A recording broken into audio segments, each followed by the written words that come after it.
नमस्कार मित्रांनो, काल आपण बघितले की कोडियार मातेचा जन्म कसा झाला. आज आपण बघणार आहोत की कोडियार माता हे त्यांना नाव कसे पडले. त्यांचे नाव आवड, जोगड, तोगड, बीजबाई, होलबाई, सांसाई, जानबाई म्हणजेच खोडियार आणि मेरखियो असे हे 8 पुत्रांचे नाव त्यांचे ठेवले गेले. सर्व भावंड खेळत असताना त्यांच्या लहान भावाला म्हणजेच मेरखियोला सापाने डंख मारला. तेव्हा सर्व प्रयत्न करून सुद्धा जहर उतरले नाही.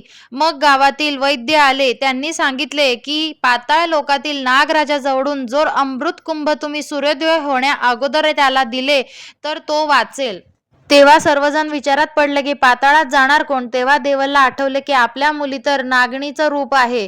तेव्हा त्यामधली जानबाई म्हणजेच खोडियार माता कुंभ घ्यायला निघाले. त्यांनी कुंभ घेतला आणि त्या निघाल्या. येत असतानाच त्यांच्या पायाला ठेच लागली आणि त्या लंगडत होत्या. त्यांना चालता येत नव्हतं. त्यांनी विचार केला सूर्योदयापूर्वी आपल्याला घरी जायचे आहे. तेव्हा त्यांनी नागराजाचं आव्हान केलं. तिथे विशालकाय अशी मगर आली. त्या मगरीवरती बसून त्या वर आल्या.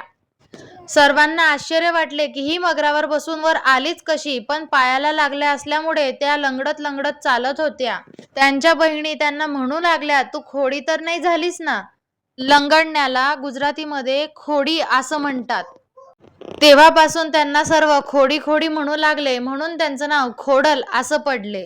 असे माताजीचे खूप वेगवेगळे प्रसंग आहेत. त्यांची मंदिरे रोईशाळा, तांतलेनिया, कागवड, मांगटेल, राजपरा, वराणा म्हणजे शैतुल्य नदीवरती ज्या ठिकाणून त्या पाताळात गेल्या असे अनेक मंदिरे आहेत आणि अनेक माताजीचे अनुभव आहेत. मित्रांनो, तुम्हाला माझा हा व्हिडिओ कसा वाटला नक्की कमेंट्स करा, लाईक करा आणि चॅनलला सबस्क्राईब करा. तोपर्यंत जय खोडल माता.